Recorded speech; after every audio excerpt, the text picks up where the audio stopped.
سلامتی ہے ان آنکھوں پہ جو ہدایت پہ نظریں جمائے بیٹھی ہیں، ان کانوں پہ جو ذکر خیر کے منتظر رہتے ہیں، اور ان قدموں پہ جو ہدایت کی راہ پہ گامزن ہیں۔ السلام علیکم۔ وعلیکم السلام۔ ابو رحمان کا سوال ہے۔ رحمان صاحب جی میرا سوال کہ پہلے انسانوں کی جو ایوریج ایج ہے وہ 1000 سال ہوتی تھی، کیونکہ جو سورہ عنکبوت کی آیت نمبر 14 میں ہے کہ وَلَقَدْ أَرْسَلْنَا نُوحًا إِلَىٰ قَوْمِهِ فَلَبِثَ فِيهِمْ أَلْفَ سَنَةٍ إِلَّا 50 عَامًا، یعنی 50 کم 1000 سال، اور یہ بائبل میں بھی یہی ہے، اور آپ نے بھی البیان میں لکھا ہے کہ ایوریج ایج اس وقت اتنی ہی تھی، اور صحیح بخاری کی حدیث میں بھی ہے کہ حضرت آدم کا جو سائز تھا وہ 60 کیوبٹس تھا، یعنی 60 ہاتھ، اور فیٹ میں کریں گے تو وہ 90 فیٹ بنتا ہے، یعنی بہت ہیوج سائز تھا، اور پھر وہ بعد میں آہستہ آہستہ کم ہوا۔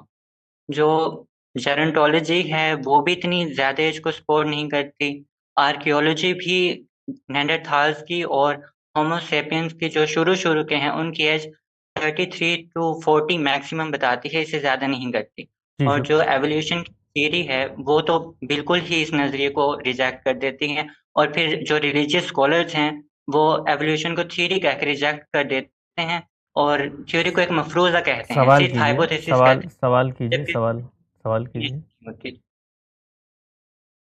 تو میرا سوال یہ ہے کہ اس دو میں تین چیزیں کنٹرڈکشن ہے سمجھ بہت۔ لیجئے، اور وہ یہ ہے کہ اللہ تعالیٰ نے قرآن مجید میں یہ بتایا ہے کہ انسانی قالب کس طرح سے وجود پذیر ہوا، وہ بہت سے مراحل سے بھی گزرا ہے۔ عمومی مطالعہ جب بھی کیا جائے گا اسی کے شواہد سامنے آئیں گے، وہ عمومی قانون ہے، ایسے ہی جاری ہے، لیکن جب اللہ تعالیٰ نے دو لوگوں کا انتخاب کر کے ان کو انسانی وجود دیا ہے، یعنی حیوانی وجود تو ہم میں سے ہر ایک کو مل جاتا ہے، ان کو انسانی شخصیت جب دی گئی ہے تو یہ ان انسانوں کی ابتدائی عمر ہے، وہی ملیں گے تو معلوم ہوگا کتنی عمر انہوں نے پائی۔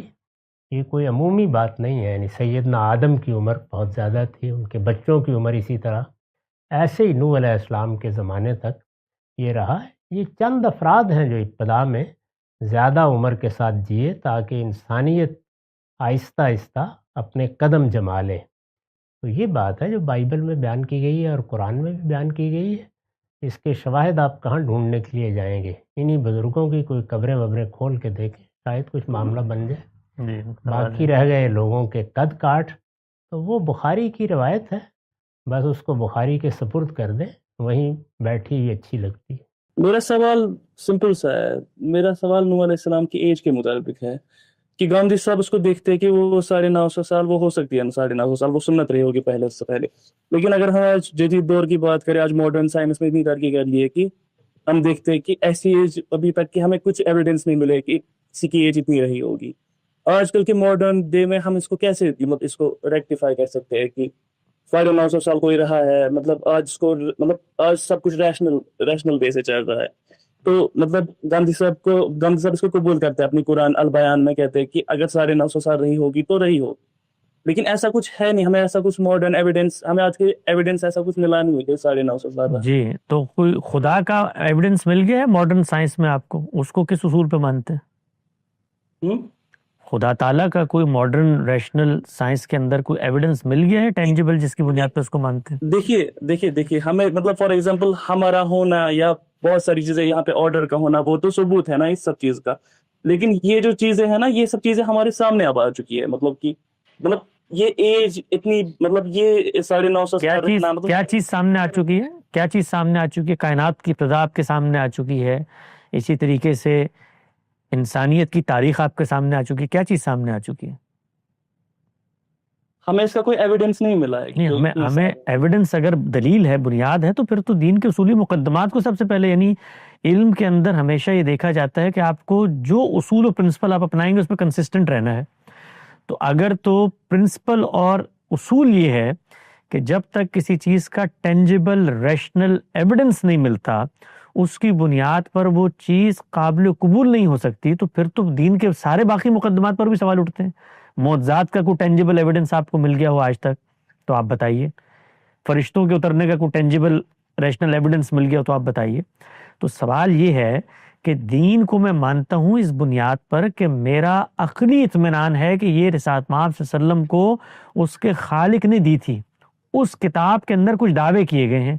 اگر میں کتاب کو مانتا ہوں، یہ میں کوئی آپ کو یہ مت سمجھے گا کہ مولویانہ استدلال دے رہا ہوں کہ بھائی آپ چپ کر جائیں اور اس پر کوئی جواب نہیں دے سکتے.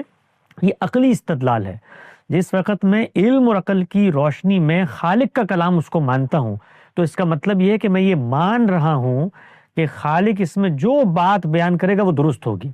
آپ خارجی امکانات کو سوال پیدا کر دیتے ہیں خالق کے کسی کلیم کے اوپر. اس کو بیان ایسے ہونا چاہیے، یعنی یہ نہیں کہنا چاہیے کہ ہمیں کوئی ریشنل ایویڈنس نہیں ملا تو ہم کیسے مان سکتے ہیں. ریشنل ایویڈنس تو ہمیں ہزاروں چیزوں کا نہیں ملا جو قرآن مجید میں بیان کیا، تو کیا ہم اس بنیاد پہ نہیں مانیں گے ان کو؟ ہم مانتے اس بنیاد پہ ہیں کہ اللہ تعالیٰ نے یہ کتاب برحق نازل کی ہے، اس کے اندر جو چیزیں ہیں وہ ٹھیک ہیں. اس کو مولانا امین احسن اصلاحی نے قرآن مجید میں ایک مقام پر بیان کیا. آپ نے پڑھا ہوگا سورہ رحمان کے اندر آتا ہے یخرج منہم اللؤلؤ والمرجان، کہ اللہ تعالیٰ ان میں سے موتی نکالتا ہے. یخرج منہم اللؤلؤ والمرجان، تو ہم سب جانتے ہیں کہ موتی جو ہیں وہ کھارے پانی سے نکلتے تھے. تو فریش واٹر سے جو موتی ہیں ان کا کوئی تصور نہیں تھا، تو بظاہر سائنس اس کے خلاف تھی. تو مولانا اصلاحی نے اس وقت ایک جملہ لکھا ہے اپنی تفسیر میں.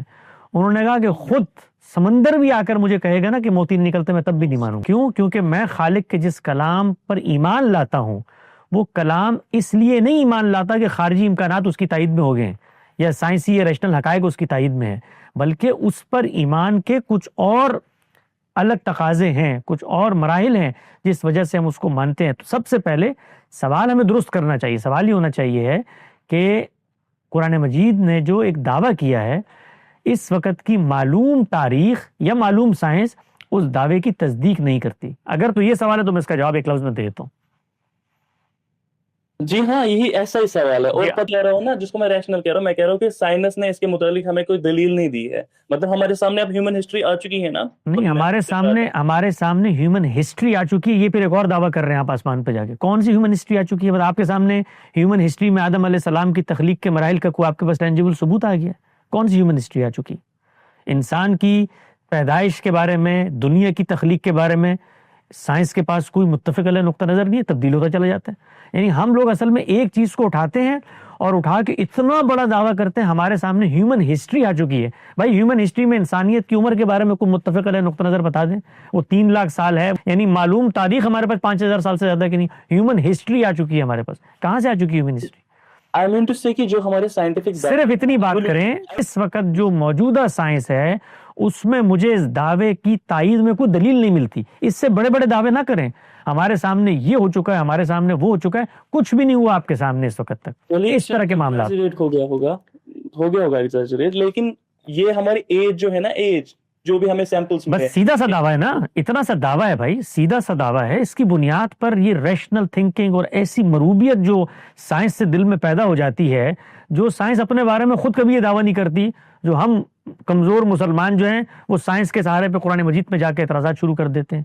اتنی سی بات ہونی چاہیے کہ ایک دعویٰ جو قرآن مجید میں آیا ہے بظاہر اس وقت سائنس اس کی کوئی ریشنل توجیہ کرنے کی جگہ پر نہیں کھڑی ہوئی. اتنا سا سوال ہے. تو اس سوال کا جواب یہ ہے کہ انتظار کیجئے، ہو سکتا ہے سائنس اس کو ایک مقام پر پہنچ کے دریافت کر لے، اور اگر نہیں بھی دریافت کرے گی تو مجھے کوئی فرق نہیں پڑتا.